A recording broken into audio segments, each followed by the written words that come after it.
This was a trip to Shiloh, Tennessee, and Corinth, Mississippi for my son's graduation slash my late birthday vacation.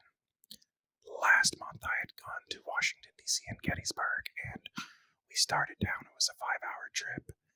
We got to see a bunch of different sites with the audio tour. It was kind of nice because we could take it at our own pace. Friday, when we went down, we saw about half the sites, and then we went back to the hotel and we got some pizza and watched The Longest Yard. In the morning, when we woke up, we went back to Shiloh and we got to see different areas of the Trail of Tears around the area in Savannah, Tennessee. And then in Shiloh, Tennessee, we finished up the tour and saw the beautiful Tennessee River. And we also walked the trail to go see the Mississippi Indian mounds. Not as big as the Cahokia mounds that are near me in Illinois, but it was still fun to walk through the forest. We could have gone through the road, but we decided to walk through the woods. The full experience of the mosquitoes and the walking trail, and it was great.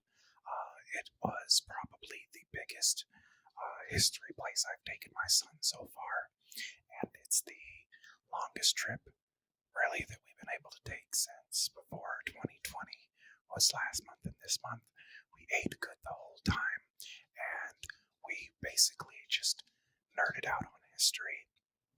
We drove about 30 minutes to Corinth, Mississippi, and we saw a presentation film. We were the only ones in the theater, and it covered parts of Shiloh, the Battle of Shiloh, and then going down to the Siege of Corinth. And we saw a little bit of the History Museum, as you can see here. And after that, we went back to Molly Mondays and had this awesome ribeye. One of my favorite parts about this experience was the driving. And unlike the guided tour we had at Gettysburg, we were able to kind of just soak in knowledge with each other and point out different facts of the battle in the Civil War, which was really cool to experience that with my son. The fact that I have had an effect on him at a young age and didn't force this kind of stuff where he's asking me to go on these history trips is really, really cool as a dad-son moment for me. And this is just more of many more to come. And I'm really grateful for these kind of times. And we are also challenging each other mentally with historical facts and remembering part of what made this country the way it is. In my opinion, the country that we know today didn't start with the Revolutionary War. It started with the Civil War because a lot of things changed from then, and there's still things relevant from the Civil War that are prevalent today. This is the log of the trip that I took to Washington, D.C. and Gettysburg. Gettysburg is what we're covering today. So we flew into D.C. and we waited because the rental car was supposed to be off-site, and that's where the shuttle was supposed to pick us up according to the airport and the signs, but that was incorrect. So we waited some more, and then we got to the rental. And at the Embassy Suites that night, we had a happy hour, 5:30 to 7:30 every day. Free alcohol, free drinks, free food for the full 2 hours. I had a bourbon the first night, and then we went to Gettysburg, which was about an hour and 45-minute drive if you do not count traffic. Once we got to Gettysburg, there was a full-on museum, a 45-minute show, and a bunch of different exhibits within the interior of the building.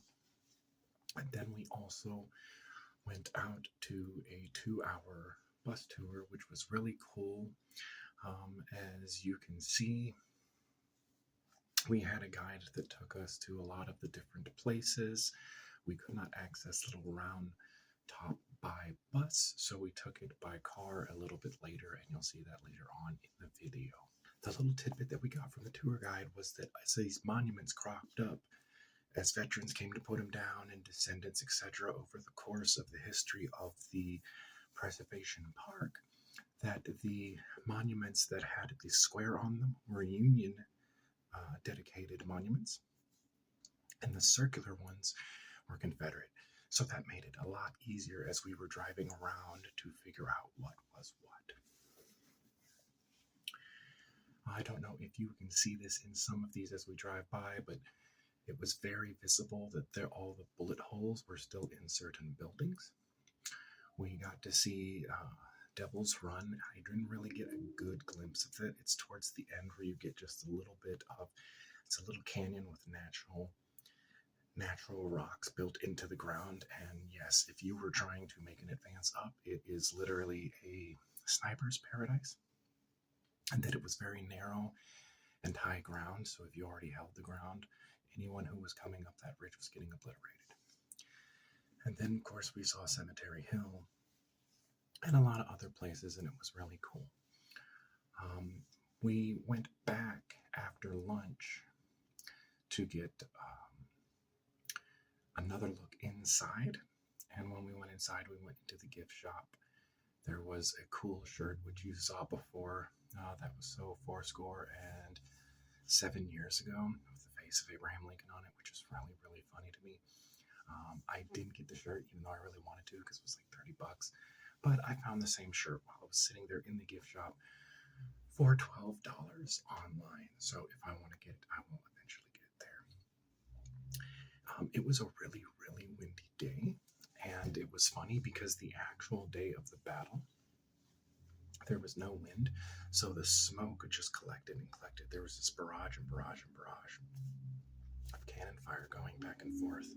So the smoke never dissipated, and it stayed in the air, and it was very hard for them to see. So it was a very different experience than when I was there. When I was there, it was a beautiful temperature. I wasn't wearing wool like the Union and Confederate soldiers were. And yeah, it was extremely windy. And there was this one scene, like we're in a movie. There was this one monument we saw that was the last thing that we saw that night. It's this statue. You go up these steps, and it's these 4 pillars, and it has their names on it all over the place. And my dad actually disappeared when I was filming. And I looked around, and there's this little creepy little door that he went up. So I decided to go up, and it was a spiral staircase, and it was ominous. It is definitely on my bucket list of things to see as far as the Civil War sites are concerned. A lot of the battles were fought in the South, so I've kind of already seen all those over the past 15 or so years. This was just but a day of our excursion into the Washington, D.C. area. We were there for 5 full days, and this was the night we got there and the very first day. So there's 4 more days of stuff, and it was really fun, really cool. I got a lot of interesting anecdotes for that video when it comes up next, not only history-wise, but stuff that actually happened while we were there. So stick around, and you should see that vlog in about